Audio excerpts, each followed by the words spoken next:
What is up, everyone? Your boy Foozie here. Sorry. Back with another live stream for your everyday live streams.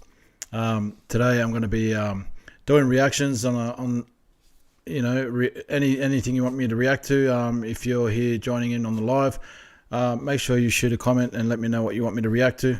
But for now, I'm going to kick things off with Mr. Ballin, as he's got a new one to watch today. So. Sorry, I've got the yeah, that's probably my phone you're hearing there.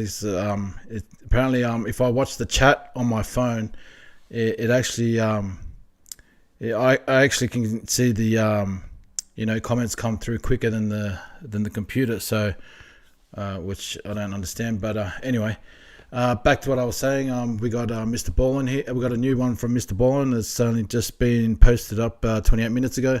So without further ado, let's get into it.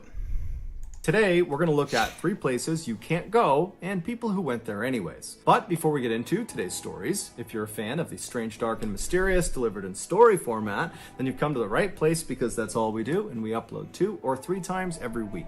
So if that's of interest to you, the next time the like button needs a pair of socks, offer to loan them a pair of yours. But make sure they're the kind of socks that immediately slip down under your heel into the shoe as soon as you start walking. Also, please subscribe to our channel and turn on all notifications so you don't miss any of our weekly uploads. All right, let's get into today's stories. Gotta love this guy's comments.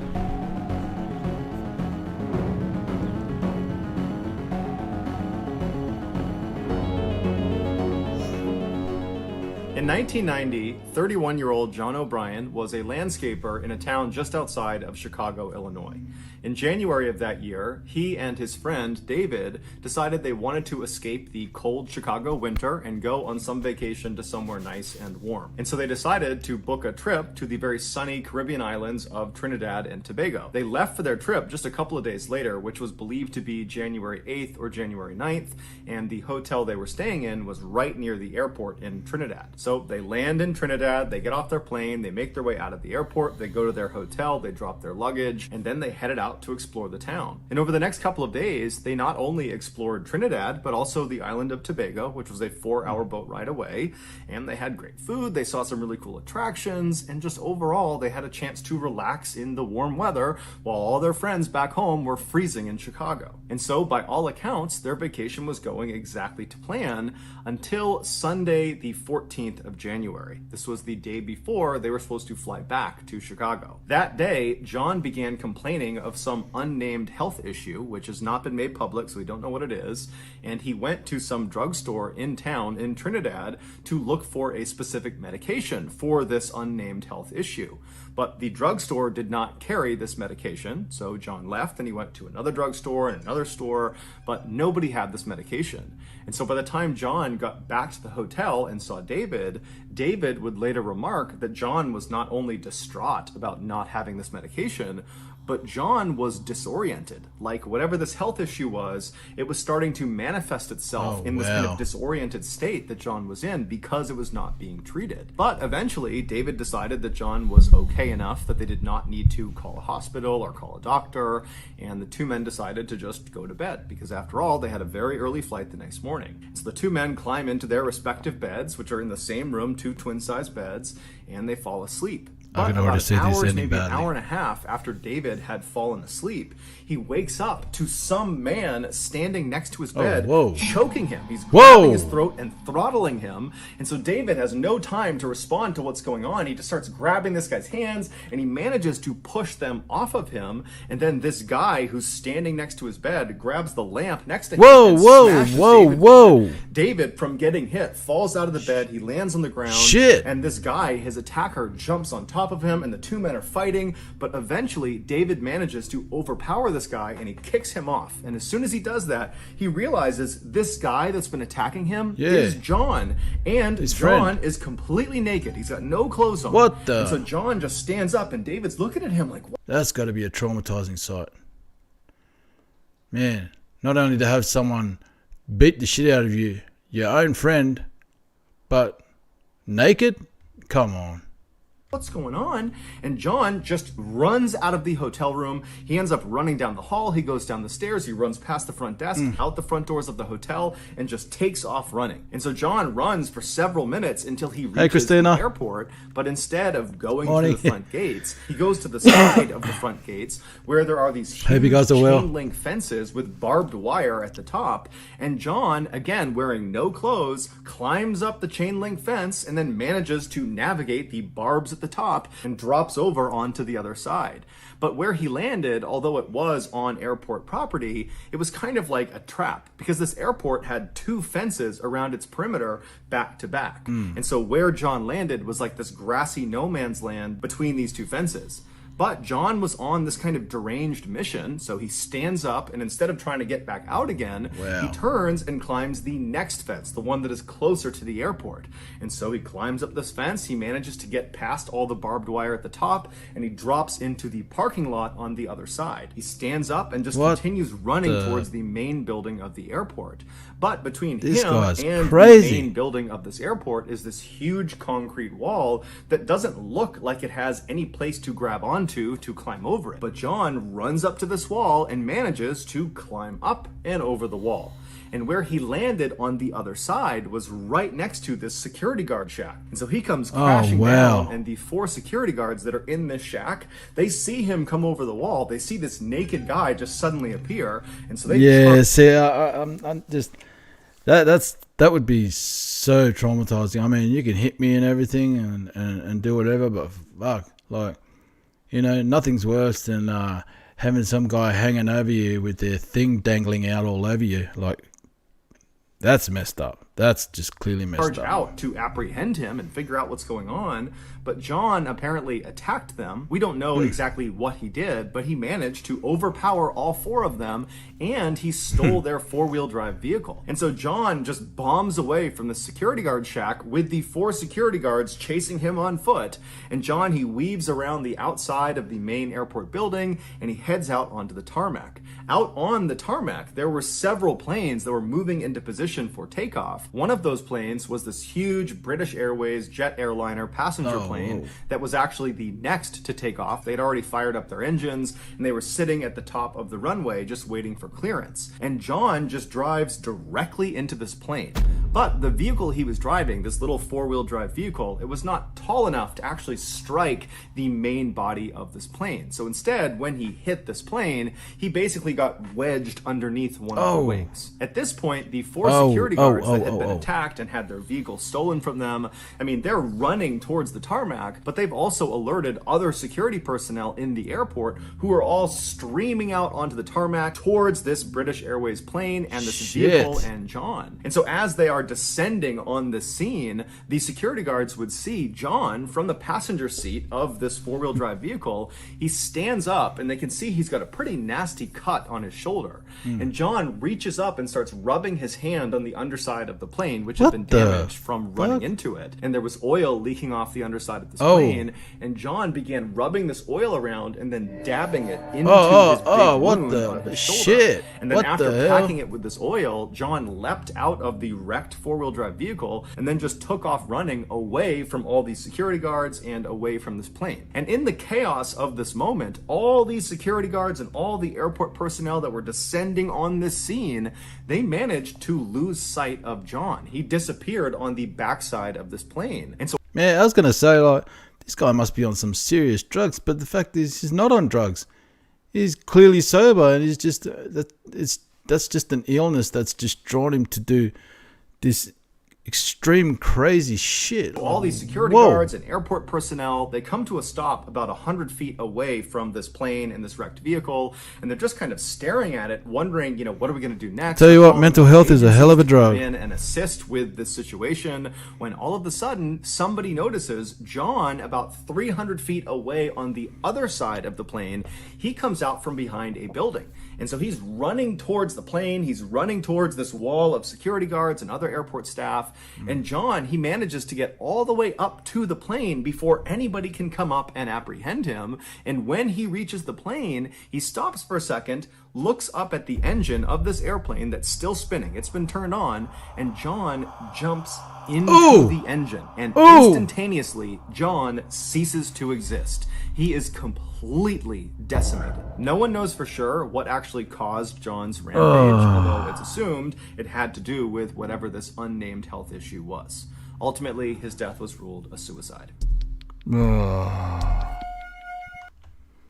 was not expecting that. I was... No. I was so not expecting that. Fuck! That's... One of the most dangerous Olympic sports is called... I got no words for that. Like, that's just...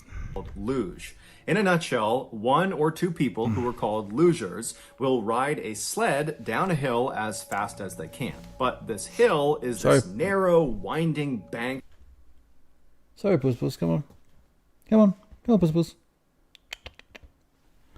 Sorry, my cat's thinking I'm ignoring him. Track, and these lugers will ride a sled that will go as fast as 80 miles per hour or faster. While accidents in luging are actually quite uncommon, when they do occur, they can be catastrophic. In 1986, a luge track was built on a ski hill in Alberta, Canada, for the luge event of the 1988 Winter Olympics. This track and the surrounding ski area was called Canada Olympic Park.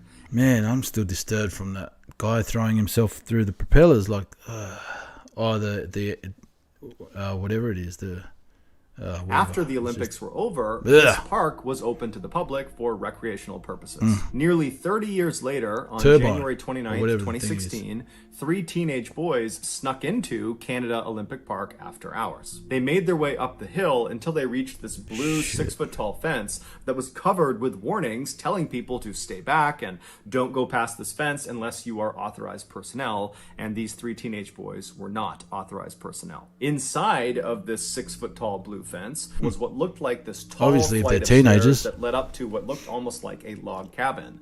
And that cabin was the starting house of the luge track. The track literally came out of the cabin and fed down below. The 3 boys, one of which had actually worked at this park the winter before selling tickets, they looked at each other and grinned and then chucked their plastic sleds over this blue fence, and then they climbed up and over themselves. Once on the other side, they each picked up their sled and then made their way up the stairs into the starting house. Once they were inside, they kind of arranged themselves to who would go first, second, and third. They put their helmets on because they all brought helmets. They strapped on headlamps so they could see the course because there were no lights on the course. And then one by one, they began going down this luge track. But surprisingly, it wasn't that fast. As they went down, they would actually stop and have to use their feet to get going again. But that was because they had these cheap plastic sleds that were not designed for this luge course. What you needed were these specialty sleds with blades on the sides that got you up to full speed. And so after the 3 boys eventually, slowly, painfully made their way all the way down to the bottom of this luge track, they were pretty disappointed, but they thought, okay, well, let's just all get in one sled and we'll go down again, and with the added weight, we should go faster. And so they marched their way back up, all the way up to the top of the starting house, and all 3 of them sat in one sled and they pushed off, and sure enough, they went way faster. They bombed all the way down this track. It was so much fun. They were totally exhilarated, and after doing it a couple more times, they decided, okay, our luck's gonna run out, we're gonna get caught, and so they climbed back over that blue fence and snuck out of the park without getting caught. The following weekend, Adrenaline those junkies. 3 same boys, along with 5 of their friends they had recruited, returned to Canada Olympic Park after hours. And so the 3 boys that had been there the weekend before, they led the group up the hill. They got to that blue fence that surrounded the luge starting house, and one by one, each of these teenage boys climbed up and over this fence, and they made their way up the stairs into the starting house. They just can't get enough, can they? They began figuring out who was going to go in each of the 3 sleds they had brought along. And they determined they would put 3 boys in the first sled, 3 boys in the second sled, and 2 boys in the final sled. Because of how successful the previous weekend's trip down the luge track had been, according to the 3 boys that had gone, this time the group decided they did not need helmets because this was relatively safe. They also decided not to bring headlamps because they figured it would be more exhilarating to go flying down this track in the darkness. And so a little after midnight on February 6th, the first 3 boys climbed into the first sled and pushed off. At first, it was going exactly to plan. It was fun. The no helmet thing is catching me off guard. I can just see this going just awfully wrong. They were going fast. It was exhilarating, but then disaster struck. Unlike the previous weekend, this weekend, there was a metal chain that had been strung across one of the sections towards the bottom of the luge track. No. It was there to keep a particular section of the track in place. And so these boys, as they come flying around the corner, they don't see it, and they strike this chain at full speed. Now, this chain was at neck height, and so when it hit them, it instantly decapitated and killed one of the boys. It was a 17-year-old named Evan Caldwell. And so he dies immediately, and the other 2...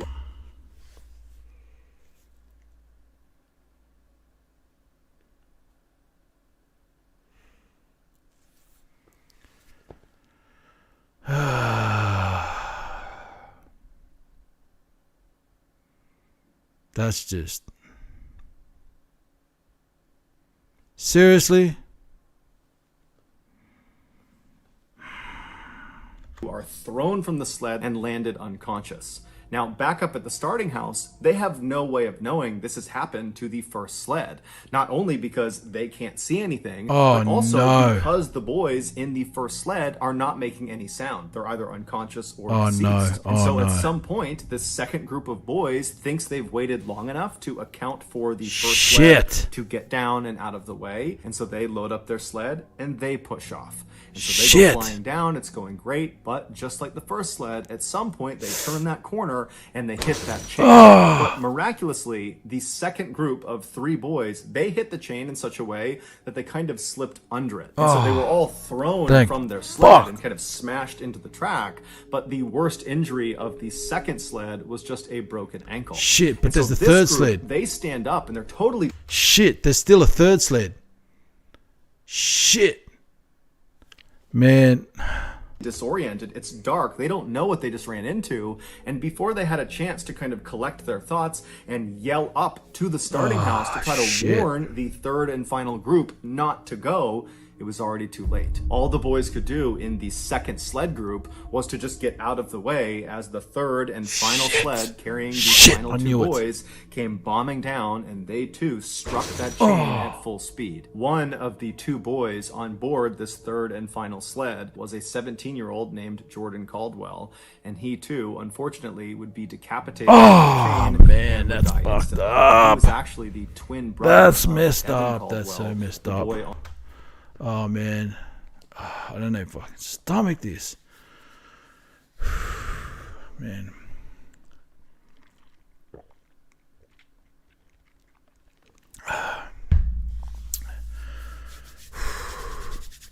That's messed up. That's so messed up. That is so messed up. Gotta keep going. First sled who had also died. The other boy on the third sled would be thrown from the sled and would suffer grievous injuries as well. One of the survivors of the crash, who was actually on the first sled, his name was Caleb, and he was knocked unconscious from being thrown. When he came to, he was laying in a section of the track that was covered by a tarp, and at first he couldn't see anything, he couldn't hear anything, but he just felt like there was something lodged in his throat, and it was making it very hard to breathe. Most likely that was just from his throat being crushed in from hitting that chain. And so as he's struggling to breathe, his senses began to come back to him, and his sight came back, and he noticed he was laying down, and one of the boys who had been on the second sled was kneeling next to him. This was one of the boys that had not been badly hurt, and he had his hand on Caleb's shoulder, and he was praying for Caleb to survive. And so as Caleb is taking in that someone is praying over him, he notices somewhere else, his hearing is starting to pick up, he can hear someone else, and it would turn out to be a boy named Mark, who was on the first sled, who had been very badly injured. His face was very badly beaten up. He was laying somewhere nearby, and he was just singing this religious song. He was trying to keep spirits high, and he was trying to will people to hold on and to survive as long as they possibly could. And then Caleb remembered hearing someone calling 911, and then he doesn't remember what happened next. When the paramedics ultimately arrived within the hour, they got to the track, and they found all of these boys spread out all over the track, because when they hit this chain, they got sent flying. But they discovered discovered the twins were actually laying right next to each other, and none of these surviving boys had moved their bodies. And so even though the grief was just unfathomable amongst this family, Oh my God, they were twins. How the fuck does that happen? How does that happen?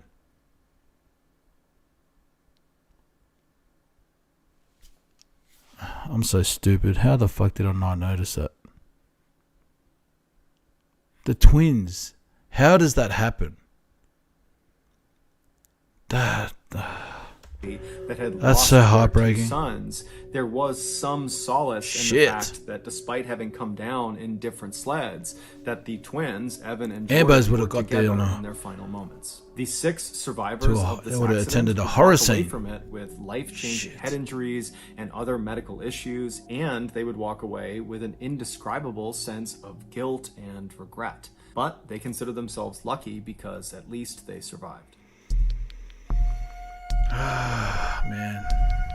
IQ, which stands for intelligence quotient, is a measure of crazy. someone's intelligence. That is crazy. To find your IQ, you need to take an official IQ test, which gives you an IQ score. The vast majority of people will score about 100 as their IQ. And so Man, it's so hard to stomach when you hear shit like that. It's just like, because you sort of put yourself in that position when watching a video. That's how I feel anyway. When I'm watching something like this, especially when it's, that it involves true real life events, I sort of put myself in their shoes and just kind of visualize and imagine as if I was there. And just that having to hear that was just like you could only think of the imagination that was going through my head at that point. It's just. So that's considered to be the average intelligence for any given person. But a very small number of people will score somewhere between 130 and 160. And so that's considered to be a very high IQ. Those are very, very gifted people. And then there is an even smaller group of people that score above 160.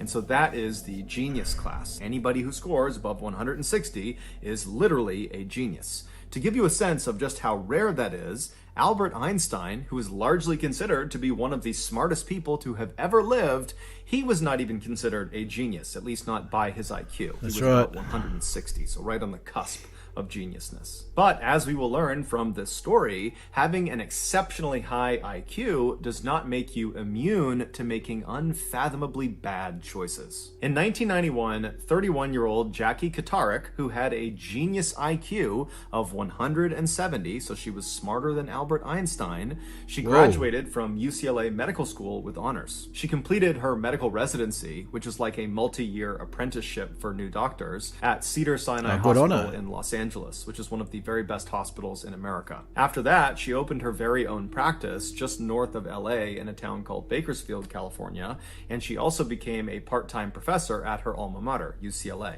By all accounts, Jackie was brilliant, she was successful, and she loved what she did, and her patients and her students loved her right back. Fast forward to 2010, Jackie was 49 years old, and she was still running her very successful practice, and she was still teaching at UCLA, and she was in an on-again, off-again relationship with a 58-year-old man named William Moody. While the details of their relationship are not really publicly known, it's fairly easy to deduce from the reporting that came from this case that Jackie and William fought a lot. On Wednesday, August 25th of that year, Jackie was spotted by herself at a Mediterranean restaurant in Bakersfield, California, having some drinks. And then at some point during the night, she called a ride service to pick her up. So this sounds like a domestic. This kind of sounds like it's going to lead to a sort of a horrific domestic violence case. And take her home again. You're Even right. though we don't know this for sure, it's assumed she was too intoxicated to drive, and that's why she called. I just spoke about this topic yesterday too. Jackie did not show up for work. Her assistant at her medical practice is the one who noticed Jackie had not shown up. And so when she didn't, she called her boss, but her boss didn't pick up. And so after a couple of failed attempts at getting in touch with Jackie, this assistant called Jackie's boyfriend, William. And so William, he picks up the phone, and when the assistant asks him, hey, have you seen Jackie? She has not come into work today. William actually says, yes, I saw her last night. William would explain to the assistant that the night before he was in his house by himself in Bakersfield, California, not far from this restaurant where Jackie was last seen. And he said that at some point, unannounced, he saw Jackie pull up in front of his house. And so he could tell from her general demeanor and her look and her pace that she was upset about something, or he just sensed there was going to be some conflict if he went to the door. And so he decided to actually slip out the back door and kind of run away from his property before Jackie could see him. And so he actually left the property and went to a friend's house who was nearby and spent the night with this friend. That sounds like an excuse. The assistant called William. William was actually still at this friend's house. He had not been back to his actual property. That sounds like an excuse. Tell the excuse. assistant that, the last I saw of Jackie, it was late at night. Oh, have you seen Jackie? Oh no, I slipped out the back door and went to a friend's house. Yeah, it wasn't me. It wasn't me. I swear it wasn't me. She had pulled up in front of my That's house, a good one. But then I split, so I don't know what she did. I assume she left. But William would tell the assistant that, you know what, I'll go back over to my house and I'll see if she's still there or if there's some indication of where she might have gone. And so William hangs up the phone, he leaves his friend's house and walks the couple of blocks back to his own property. And when he gets there, sure enough, right out front of his house is Jackie's car.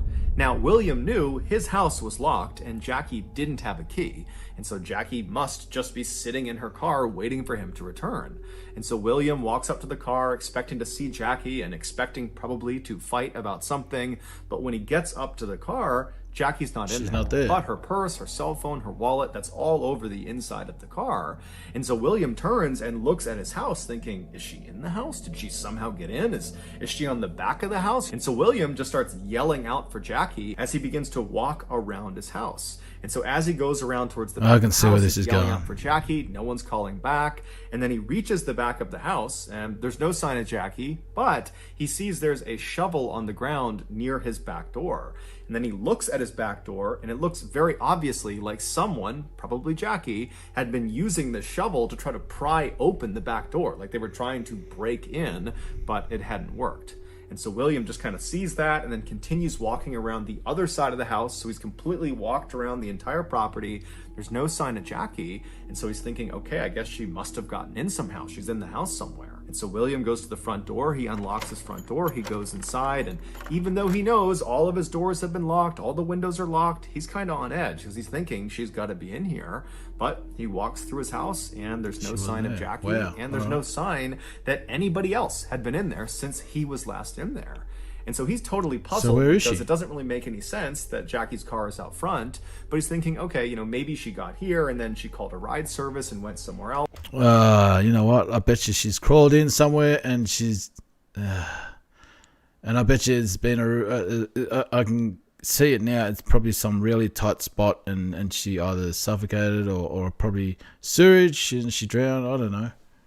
Else, I'm sure she's fine. So William calls the medical assistant and says, look, her car is here. I can stomach that, but just hopefully it's nothing, like too horrific, like, head decapitation or people that just got their guts spilling and all that shit. Like, Her stuff's here, but she's not here. I don't know what she's doing. I'll let you know if anything comes of it. The assistant said, I really feel like something's off here and we really do need to call the police. And so William would say, you know what? I think that's a good idea too. Let's just get them involved and make sure she's okay. And so they call the police, and the police start by going to Jackie's residence. But Jackie's not there, and there's no sign of her. The neighbors haven't seen her. And so the police go to William's household, and they search Jackie's car, and they search William's house and the surrounding area right outside. But there's really no clues as to what actually happened to Jackie. And so after the police talked to a bunch of neighbors and friends and family, they just told William and this medical assistant that at this this point, they just need to wait, and that hopefully Jackie will just come out of wherever it is she's hiding or wherever she's gone. Maybe she's upset. Maybe she was fighting with William and she's run off somewhere, but we just got to wait and see what happens. 2 days later, Jackie was still unaccounted for. No one knew where she was. No one had heard from her. No one had seen her when William's friend went over to his house. William, the day before, so 24 hours after Jackie had been reported missing, he had left the country on a prearranged trip. But he was not being looked at as a potential suspect or having anything to do with Jackie's disappearance, and so he was allowed to go. And so this friend had been asked to go to his property to feed his fish. And so he shows up on Saturday, that's 48 hours after Jackie has been reported missing. He goes inside the house, and immediately he's hit with this terrible smell inside of William's house. And so he's covering his face, and he's walking around the house trying to figure out where the smell is coming from. He thinks it could be the fridge, maybe something's rotting that's fallen out, or the door's open or something, but it's not the fridge. He goes to the trash, it's not the trash. He goes to the fish, it's not the fish. He makes his way over to the fireplace, and he realizes that's where the smell is coming from. And so kind of reluctantly, he gets down and he kind of smells inside the fireplace, but it's not really coming from the area where the logs would be. It's coming from up in the chimney flue. And so he puts his head down and kind of turns and looks up the chimney, and about 2 feet up the flue, dangling down, are 2 human legs. And they would be Jackie's legs. It would turn out a few days earlier, when Jackie was at that restaurant drinking by herself, she did call that ride service to come give her a ride home, presumably because she was too intoxicated to drive. But before they showed up, Jackie just got into her car anyways and drove to her estranged boyfriend's house. And so she gets there. William, meanwhile, is sneaking out the back and running off to his friend's house. Jackie does not see him. She makes her way up to the front door and presumably tries to knock and get William's attention. But when no attention is given to her and it seems like no one's inside, she decides she's going to try to get into the house. What's with people climbing down chimneys? Like, what the fuck is wrong with you? Locked. She got to the back door and that was locked. So she tried the shovel and tried to pry it open, but it didn't work. And so eventually Jackie climbed up the permanent ladder that's on the back of the house. There isn't much online describing this permanent ladder. It could be a fire escape, or it could be some sort of lawn decoration, but there was something on the back of the house that you could climb up if you wanted to. And so Jackie climbed up this permanent ladder and actually got onto the roof. And then when she was on the roof, she walked to the center where the chimney was, and there was this cap over the top of the chimney to prevent things from going into the chimney. She removed the cap and then lowered herself feet first into this chimney. Now, it's unclear how quickly she descended this chimney, but eventually she got stuck because the width of this chimney was not uniform. It started fairly wide at the top and then narrowed as it went down. And so at some point, as she went down feet first, she would have gotten completely wedged. It wouldn't have mattered if her hands were above her head or by her side, because either way, they were useless. She couldn't bend her arms, and there was nothing to grab onto, so her arms couldn't do anything. And then below her, there was nothing for her feet to push onto. And so she was totally stuck. And since William was not in his house, he had left, there was no one there to help her. And so Jackie probably started screaming for help, but as soon as she did that and she exhaled that huge scream, her chest would have constricted from exhaling, and that would have shrunk her chest, making her thinner, and she would have dropped a little bit farther into the chimney. And then when she breathed back in again, her chest would not be able to expand back to its original position because the chimney would be restricting her. It's like this brace that's around her chest that as she gets lower and lower and lower, it gets tighter and tighter and tighter. And so her lung capacity is shrinking second by second. And as her lung capacity shrinks, she would not have had the lung strength to emit a loud enough sound to get anybody's attention. Basically, she couldn't scream. She couldn't take in a big enough breath to scream out. And so she was just... I swear, it was just like... It just felt like I was there. Like I could just barely breathe, and just having to hear him talk about that, it's like... oh man. Stuck in this totally compromised Imagine being in that position, situation in this and knowing that claustrophobic little chimney there's gonna be no where one she around could do to help nothing you. but wait Like, and hope maybe William or someone took notice of the fact that she was in here, even though again she couldn't get anyone's attention. And so most likely she would have begun rationing her breaths, because again, every time she breathes out too much, she goes farther and farther, making it harder and harder to breathe. And at some point, starting on Thursday night, she would have heard William in the house. He would have been only a few feet away from her, but she can't make a sound loud enough to get his attention. And we know she was alive by Thursday night because neighbors heard someone faintly yelling help on Friday night. So nearly 48 hours after she got stuck in the chimney, it's believed she was still alive. And those neighbors, when they heard that faint call for help, they assumed it was kids in a nearby pool, and so they didn't do anything about it. When they found out what had happened, they thought, you know what, it was coming from that chimney. That's where we heard it coming from. Jackie would die shortly after the neighbors heard her calling for help, because she was dead by the time the friend found her in the chimney the following day on Saturday. Jackie would die from mechanical asphyxia, which is basically suffocation, but it's caused by some physical obstruction. And in this case, it was the chimney. The chimney literally crushed her chest to the point where she could no longer inflate her lungs. It would take firefighters approximately 5 hours to break this chimney down to finally retrieve Jackie's body. No charges were filed against anyone for Jackie's death. It was ruled to be an accident caused by an unbelievable error in judgment by an unbelievably brilliant woman. So that's going to do it, guys. If you found the secret in today's episode, that's a crazy way of putting it, right? What it is and where you found it, so give us the timestamp. And if you're the first to do that, we'll pin you at the top of the comment section. If you got something out of today, that's crazy, man. That is crazy. Like,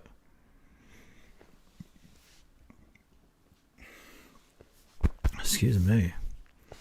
You know, being the most intelligent person in the world can make, you know, an easy mistake such as that. Like,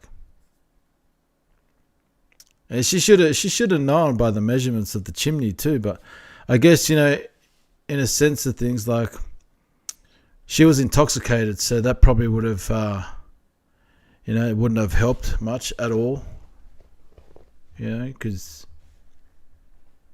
sometimes alcohol makes you do stupid things, right? Yes, indeed. But anyway, on to the next. You know, I think that was a good one. You know, and my prayers go out to all the deceased out in that story. You know, my prayers go out to the family too, and my condolences. It's just, you know, it's not. Man, it's terrible to even have to think that, you know, family members losing their kids to such a tragedy, and even, like, you know, friends and families, like, losing their loved ones. It's terrible. You know, let's go for something a little bit more. You know, that was kind of like. That was kind of a sad. Yeah, it puts you in a sort of a you know, a sad mood. Look, let's just go for something a little bit more upbeat. You know, turn that frown upside down, as we say. Who was this?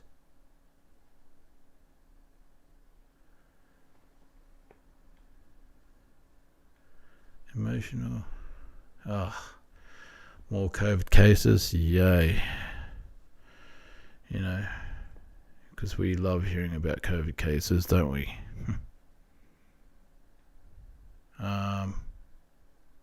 Oh, look at this, right? Yo, my boy's getting some views. You know what? So, little broski, he's just released his new song. So I might, you know, I've already watched it, but look, you know, I might as well play it. Yeah, because that's just the kind of friend I am. You know, we've got to promote his stuff too. Get him noticed as soon as we can, as to as many people as we can. You know, Tony, I can slide on anything, no matter what it is. My name Lil 3. My name Lil 3. I do my ditty, let's get right. Said she wanna fuck with me, she gotta be tossing like the fight. Bad little bitch, ass, that feisty kinda shy, kinda like. And that bitch got some good hair, might fuck around and pipe a dyke. I'm thugging, plus I'm banging, not the type her mama like. Bitch, I'm she boozing home bag, ass the type you post to hype. Keep her feet done till it's sucking on the type she had to like. You know, be sure to go check out his channel too, 34 Baby, that is. I'll re-edit the description. I'll leave a link down below in case you can't find it.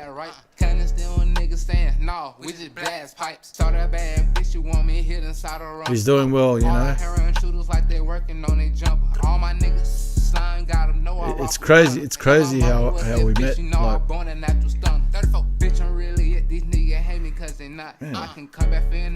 I'm just full of burps today. I don't know what's going on. That's a shame you need to stop. Brothers told me I need to chill. I told him fuck, I need to drop. My name Lil 3. It's crazy how we met because I hit him up to do an interview just to sort of you know, get. I hit up a lot of artists to do interviews with, you know, and surprisingly enough, you know, he was the first one to bite, and you know, since then we had just kind of grown a really close friendship, and you know, to the point where we're pretty much like family now. Like he you know, he calls me big bro, I call him little bro, you know, and it's just the way it is. So we just kind of look after each other now. So it is with family, you know. Always keep your family close. And that bitch got some good hair, might fuck around and pipe a dyke. I'm thugging, plus I'm banging, not the type her mama like. She boozing home bag, that's the type you post to hype. And it's crazy because he's actually been through a lot in life, you know, and you know, still at a young age too, and for him to fend for just himself and his brother. Like, I highly respect that. Like, he's out there grinding on his own to just, you know, keep him and his brother afloat. And that's, you know, that's big respect on that part. But if he done till it's sucking on the type shit had to like. Treat her good and fuck her better, I gotta scream and bragging right, huh? You know, I felt for him, you know, like, because I can understand what it's like, you know. It's my biggest fear, like losing family members, and you know, he lost his mum obviously, and you know, fathers in a difficult, complicated situation. But hey, that's his story, you know, and his story alone. It's not for me to tell, but I'm more than happy to call him family, you know. So I took him under my wing, and yeah, been respecting each other since, you know.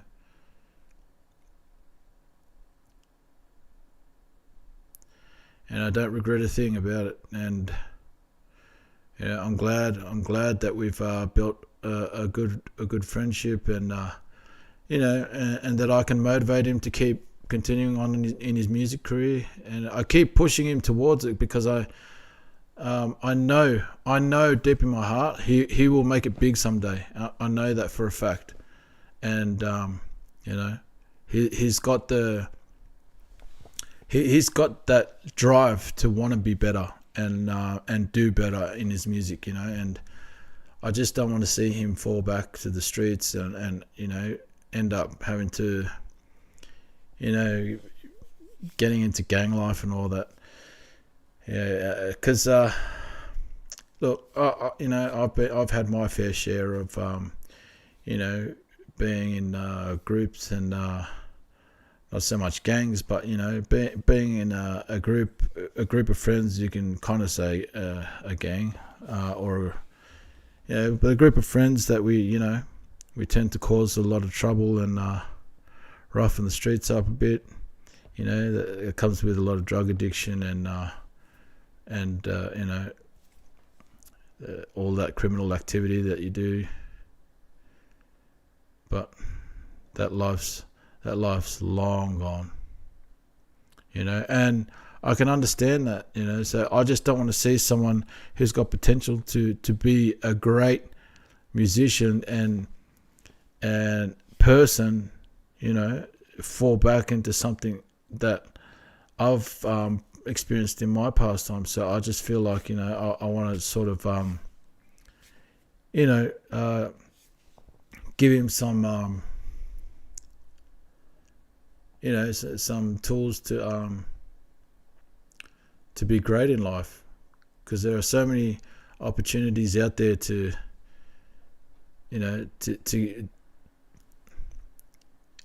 build a better future for yourself, rather than just being in gangs. And it's like rappers these days, right? Rappers that want to make it big to get themselves out of the hood, right? It's the same shit. Like, they don't want to live in the streets for the rest of their lives. They want to be something, and especially the ones that have kids and a wife. They want, they want good for their family. So they're doing the best they can to get. Sometimes, being in the streets, it's not easy to escape gang culture. You know what I mean? And I guess the only way you can do that is if you're pretty much Hollywood right now. Some people just don't have a choice, they're just... Some people just don't have the finest things in life to get themselves out of the hood. And it's sad. It's sad. So we're going to react to another video now. What's all this? I'm gay. What the fuck? Highest jump ever. Let's go. Oh, you know what? Let's go something a little spooky, yeah? So, where are they? Man, I swear you can spot them a mile away. They're the biggest, like this bright pink circle you should be able to see on the side here somewhere. And my blind eyes couldn't spot him. Wow. That just made me look stupid. Is that it? Oh. What the... There... Wow. And I just went past it like 5 times. Wait. Halloween season, is it? How did I not know that? There should be some great videos in soon. Halloween season is usually the best time to watch spooky videos. Urban legends that turned out to be true. So which one should we go? Mysterious sightings caught on camera? Yeah, let's go this one. We'll watch them both.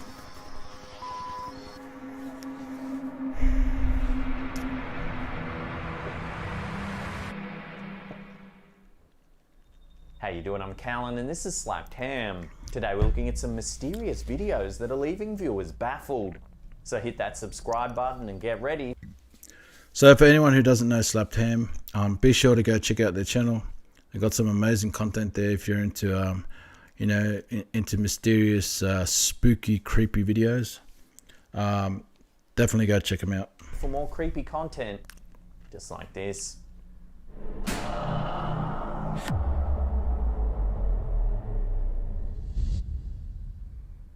We've covered the Cecil Hotel in LA numerous times here on our channel. It's ignited a morbid curiosity in people all over the world, with its dark history of murder and suicide. One of America's most notorious serial killers, Richard Ramirez, or the Night Stalker, called this hotel home in 1985. I heard about this guy. Then there's the Eliza Lamb case that has continued to baffle authorities for years. Yep. Lamb's body was found in the hotel water tanks after a lengthy search. And you know what's crazy? The amount of people that were drinking that water. Oh, man. Ugh. Can you imagine how traumatizing those people would have been? Especially to watch the news and know and see this with your own eyes. Like, there was a body there the whole time. Man, I would have just... The mystery only deepened when the LAPD I would've released just the now diving on a hill. infamous elevator footage, a vital piece of evidence that shows Lam acting strangely just hours before she died.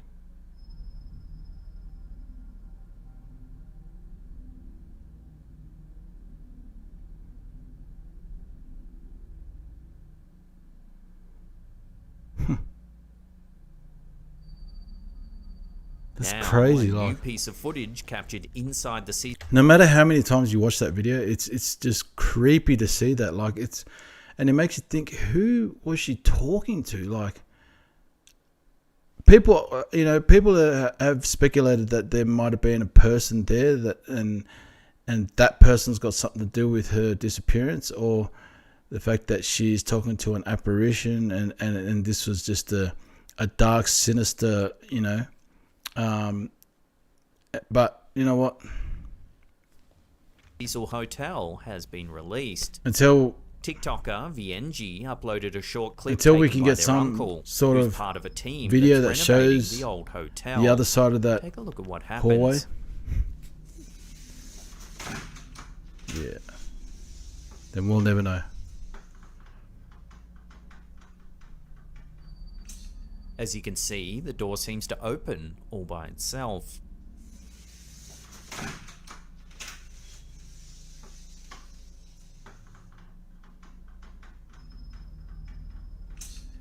Wow. It does this several times before the clip eventually ends.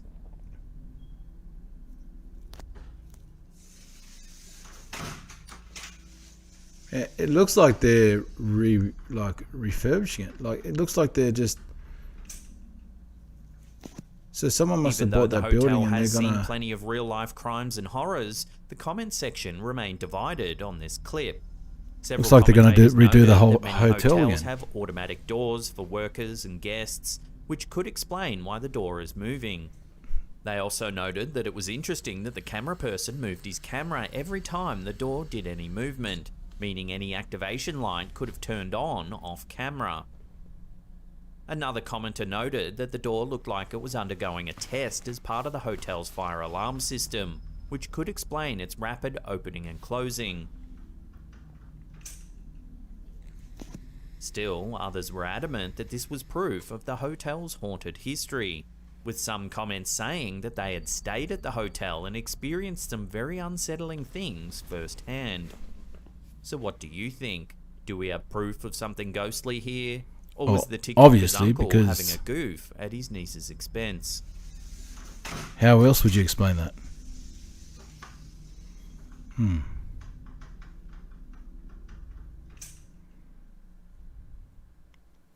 And just a reminder, if you've got your own scary photos or videos you'd like to submit to us, head to our brand new Slapped Ham subreddit. There's a link in the description box below.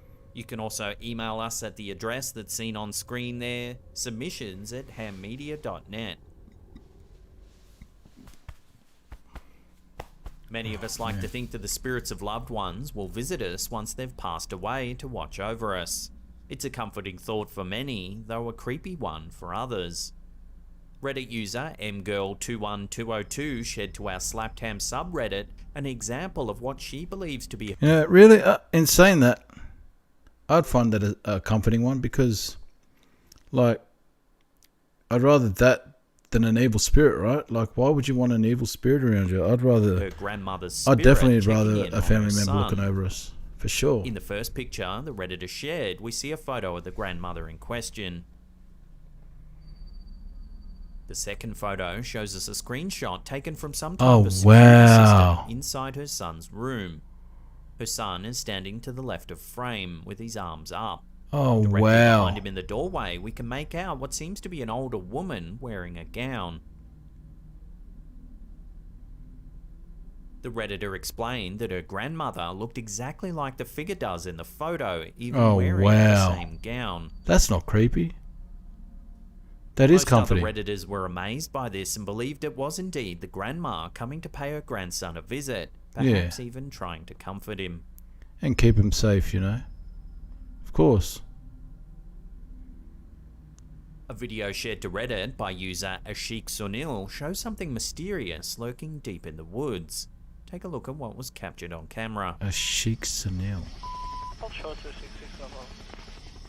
Is it the helicopter? What the There appears to be a humanoid figure hiding amongst the foliage The of some fuck? trees. No, come on. Man, we've had enough of these alien... Whatever it this- is, it has a large head, very long arms, and strange black eyes. It looks Come directly on. at the camera before turning and walking away, disappearing from view. Yeah, we've had Right enough off the of this. bat, most people believe this video was easily faked. Yeah, After that's all, it's exactly simple right. enough It to buy was an easily alien faked. costume and pose for the camera in the woods with some friends. Many also found the video to be somewhat humorous, as the alien seems to be more annoyed than anything else. So what do you think? Give the video another look and judge for yourself. He's probably thinking, man, are you guys just going to let me pee in peace? Like, come on. Man, would you like it if I watched you pee? That's what he's probably thinking.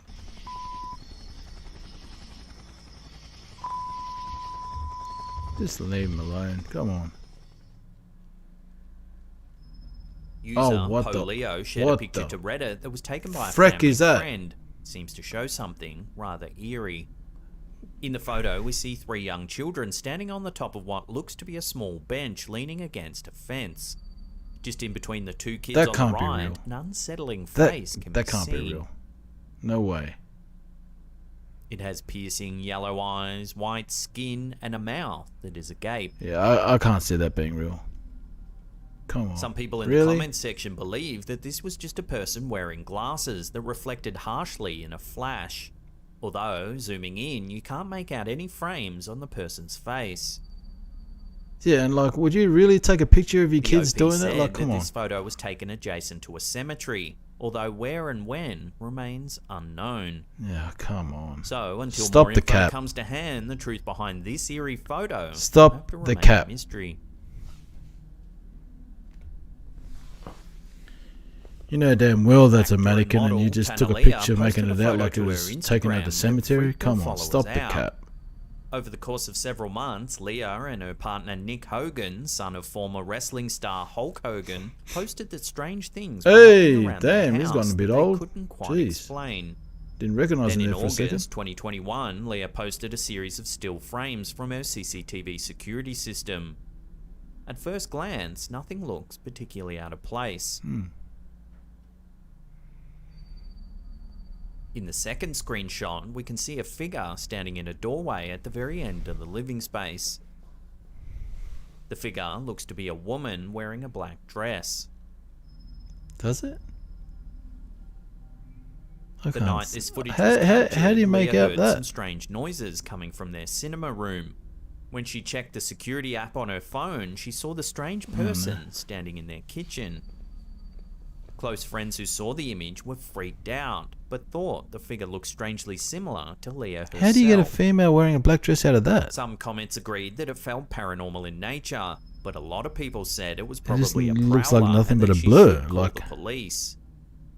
So what do you think's been captured on Tanalia's security camera here? A blur? Or a very real intruder? Or Let me a know blur? what you think down below.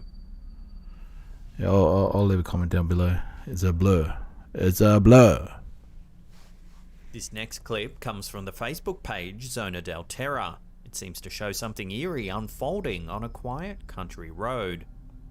In the video, we can see Something CCTV eerie, footage eh? of a car parked on the side We of got the something street. a little bit The eerie. man comes to get something out of the car when something strange happens. Watch.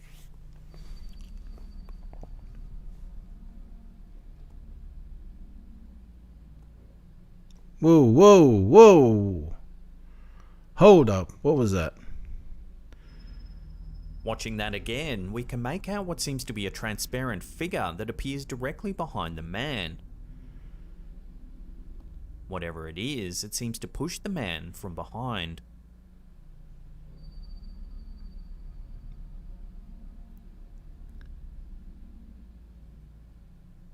Ah, that's Flash, cap. X-Men Mutant, a That's vengeful cap. Ghost. These were some of the Come ideas on. thrown around by Facebook users. Man, he though created no one that. seemed quite sure what was actually happening in the clip. Because he would have So freaked take another out. He look would and have let freaked your out. theories rip Come in the on. comment section down below.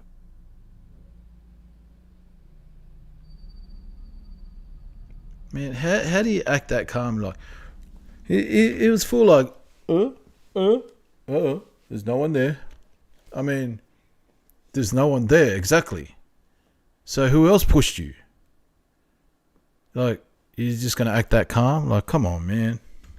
Before we take a look at some footage of some eerie objects floating in the sky, remember to caress that subscribe button, then tickle that little bell icon there and turn on all channel notifications. That way you'll be in the loop every time we drop our mysterious and spooky videos. I think Alan suspects that I'm embedding these messages. Getting extremely tired now. Much time. Show your love in the comment section. But no matter how tired I get, no matter how crook I get, UFO videos will always I'm still going to divide be the here for your internet, everyday and live a video streams. posted by Hawaii Munja on Instagram is apparently no different. The clip has caused a lot of debate on whether it's further proof of the existence of aliens or just another fake floating around the internet. Take a look at what was captured.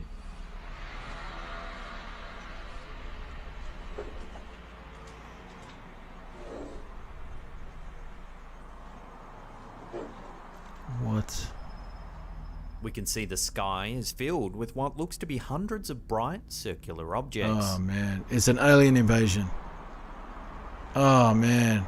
Look, here we go. It's the end of the world. Damn it. Ah, man. At one point, the camera holder zooms out to give us a better perspective of just how Get far your away bags the ready, objects peoples. are. We're going to make a dash for it. The original poster of the video noted that the UFOs seem to be moving independently of each other, jockeying for their position in the sky. The Instagram user does go on to suggest that perhaps this was simply a group of balloons released during some type of celebration, maybe a wedding or funeral. Many of the comments agreed that these were just balloons or perhaps lanterns and that there was nothing more to worry about. Oh, phew. However, the sheer number of objects is certainly bizarre. Oh, actually, and you know doesn't what? seem Come to quite think of it, right they that kind of that do many look like or balloons. lanterns would be released into the atmosphere. Unfortunately, there's no times, dates, or even a location attached to this piece of footage, so it's hard to investigate it further. And how do we know that's the So sky? as it Like, stands, it'll have to be added to a growing number of mysterious UFO videos that float around the internet.